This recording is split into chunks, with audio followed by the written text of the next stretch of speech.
Hello everyone, welcome back to our channel. आज की video में हम डिस्कस करेंगे साइकोलॉजी के लेक्चर 19 को। स्टार्ट करते हैं आज की वीडियो को और वीडियो के लास्ट में आपसे एक क्वेश्चन भी पूछा जाएगा, तो उस क्वेश्चन का आंसर जो है वो आपको कमेंट बॉक्स में देना है। तो वीडियो को ध्यान से देखिएगा और अगर आपको वीडियो पसंद आए हमारी तो लाइक ज़रूर कर दें।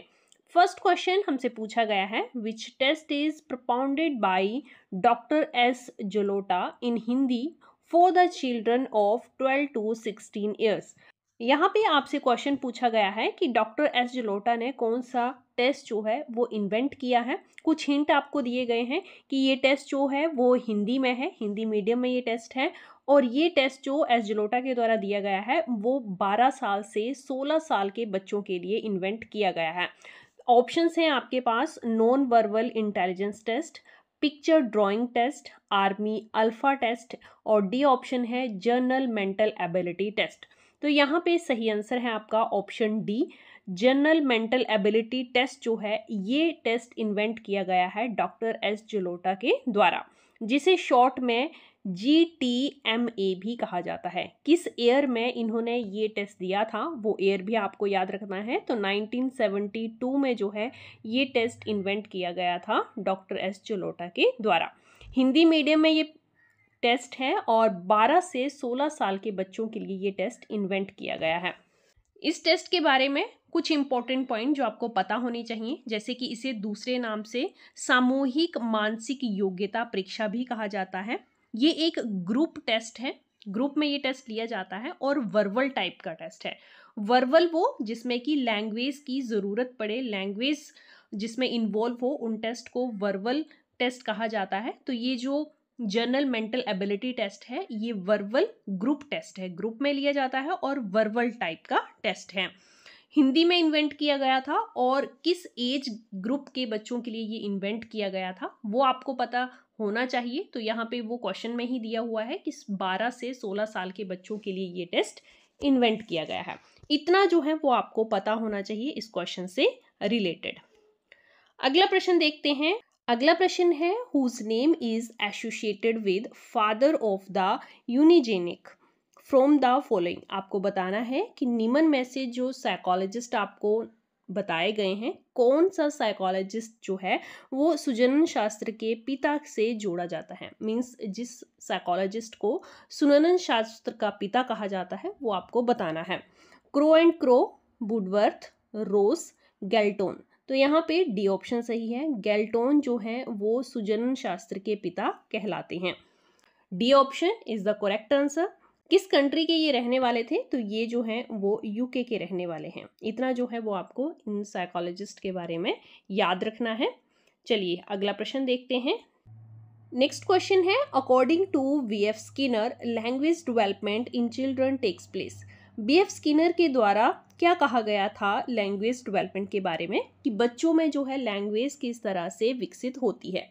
ऑप्शंस हैं, as a outcome of inborn capability, as an outcome of training in grammar, as an outcome of imitation and reinforcement, as an outcome of maturity। तो इन 4 ऑप्शंस में से आपको सही आंसर बताना है कि स्किनर की थ्योरी के अकॉर्डिंग जो है उन्होंने क्या कहा था कि बच्चों में लैंग्वेज किस तरह से डेवलप होती है। तो अगर BF स्किनर की थ्योरी की बात करें तो इनकी थ्योरी जो है वो ऑपरेंट कंडीशनिंग थ्योरी है, जिसमें इन्होंने कहा था कि बच्चे जो हैं वो लैंग्वेज इमिटेशन और रीइंफोर्समेंट से सीखते हैं। तो यहाँ पे सी ऑप्शन जो है वो करेक्ट आंसर होगा। नेक्स्ट क्वेश्चन है, who described different type of personality based on glands from the following. आपको बताना है कि इन 4 साइकोलॉजिस्ट में से किस साइकोलॉजिस्ट ने ग्लैंड पे बेस्ड पर्सनैलिटी के डिफरेंट टाइप दिए हैं। ऑप्शंस हैं Jung, Kretschmer, Cannon and fourth one is Spranger. तो यहाँ पे सही आंसर है ऑप्शन सी, कैनन के द्वारा जो है पर्सनैलिटी के डिफरेंट टाइप बताए गए हैं और वो बेस्ड हैं ग्लैंड्स पे।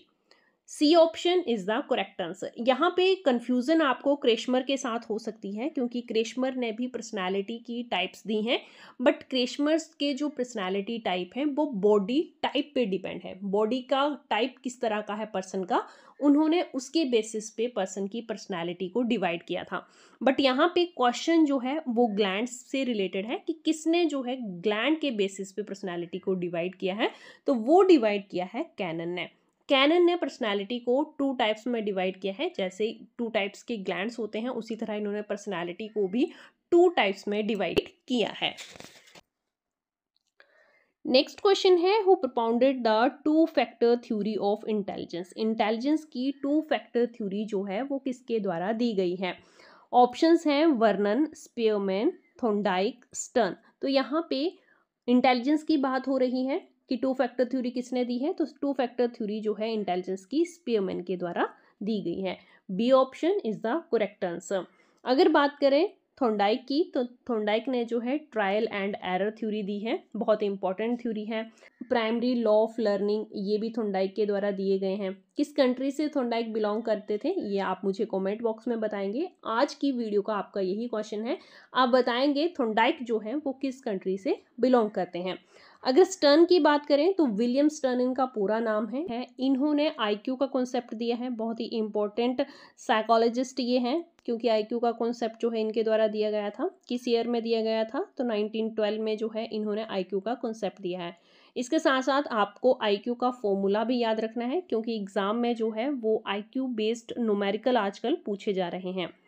अगला प्रश्न देखिए, the period of infancy hood is. शैशव काल का समय जो है वो कौन सा होता है?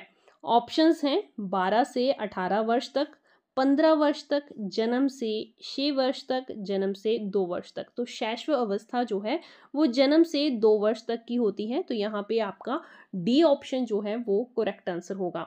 यहाँ पे ऑप्शन में जन्म से 6 वर्ष तक की आयु जो दी है, जो 2 वर्ष से 6 वर्ष की आयु होती है वो आपकी आती है अर्ली चाइल्डहुड में, जबकि 12 से 18 साल ये एडोलसेंस में आते हैं आपके, और 18 प्लस जो हैं वो एडल्टहुड में काउंट किए जाते हैं। तो ये सारी स्टेजेस जो हैं वो आपको याद रखनी है। बेसिकली ये डेवलपमेंट की स्टेजेस हैं, जिसको हम जल्दी ही एक अलग वीडियो में डिस्कस करेंगे। स्टेजेस ऑफ डेवलपमेंट से रिलेटेड भी क्वेश्चन एग्जाम में बनता है, तो उसको ज़रूर अलग से वीडियो में डिस्कस करेंगे, ताकि ये कॉन्सेप्ट जो है वो आपका क्लियर रहे। अगला प्रश्न है, through his experiment Kohler want to prove that learning is. Kohler अपने एक्सपेरिमेंट में जो है वो लर्निंग से रिलेटेड क्या प्रूव करना चाहते थे?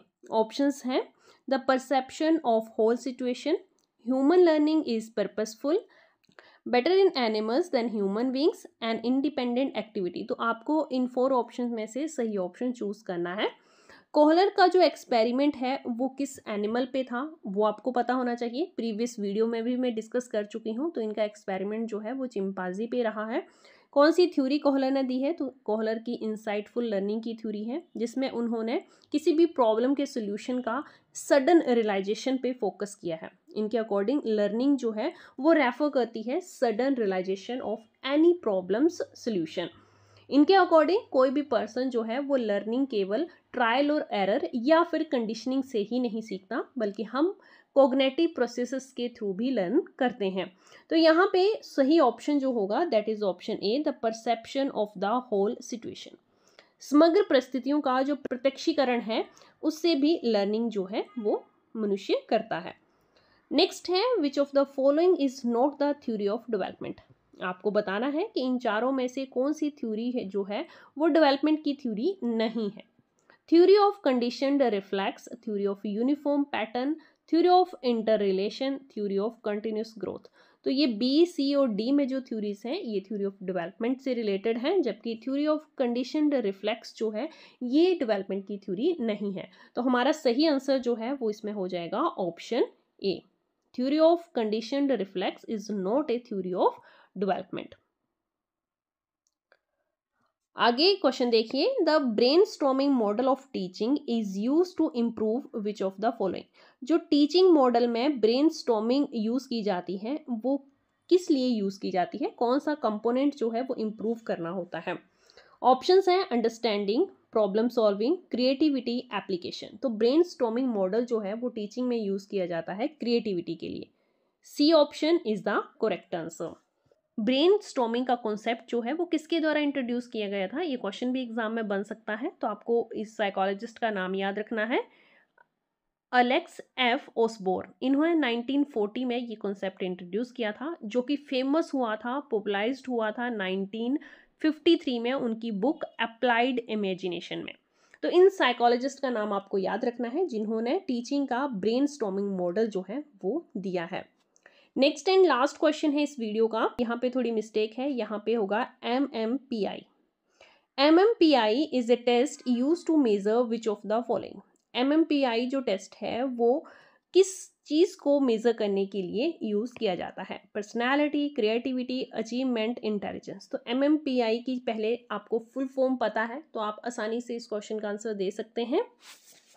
MMPI की फुल फॉर्म होती है Minnesota multiphasic personality inventory. Personality inventory है तो ये किसे असेस करती है, ये पर्सनैलिटी को असेस करती है। A option is the correct answer. इसे डेवलप किया गया था 1937 में। और किस तरह का ये पर्सनैलिटी टेस्ट है ये आपको पक्का याद रखना है जब भी आप पर्सनैलिटी टेस्ट को देखते हैं। कोई भी आप पर्सनैलिटी टेस्ट रिवाइज कर रहे हैं, पढ़ रहे हैं, तो आपको पता होना चाहिए कि ये पर्सनैलिटी टेस्ट क्या प्रोजेक्टिव है या सेल्फ रिपोर्ट है। तो अगर MMPI की बात करें तो ये सेल्फ रिपोर्ट इन्वेंट्री है जिसमें कि ट्रू और फॉल्स से रिलेटेड क्वेश्चन जो हैं वो होते हैं।